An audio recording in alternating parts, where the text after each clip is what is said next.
Iran America युद्धाच्या दरम्यान होर्मुझ समुद्रातून येणारी जहाजं जेव्हा भारतात आली, ती जहाजं मुंबई आणि विशाखापट्टणमच्या किनाऱ्यावर का आणली नाही असा सवाल काँग्रेस पक्षाचे प्रदेशाध्यक्ष हर्षवर्धन सपकाळ यांनी केला आहे आणि गुजरातला पाठवली. मला वाटतं काँग्रेस पक्षाच्या नेत्याला केवळ राजकीय आरोप करणं, लोकांची दिशाभूल करणं आणि जनतेमध्ये सत्ताधाऱ्याच्या विरोधात नकारात्मकता पसरविणं एवढाच धंदा आहे. मी तर असं म्हणेल की हर्षवर्धन सपकाळ अभ्यास करून कधी बोलतच नाही.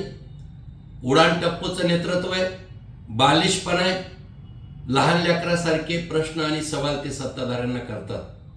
त्यांना हे माहीतच नाहीये की LPG गॅसचे जहाजं कुठे उतरायची, कुठे वळवायची हा निर्णय केंद्र सरकारचा नसतो.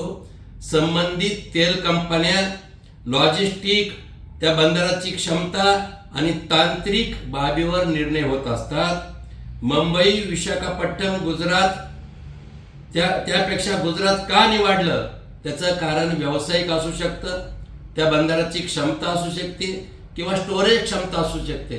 म्हणजे कुठलाही अभ्यास करायचा नाही आणि पंतप्रधान नरेंद्रजी मोदी यांच्या नेतृत्वात रोज हल्ले चढवायचे, आरोप प्रत्यारोप करायचे, याशिवाय दुसरा धंदाच कोणता नाही.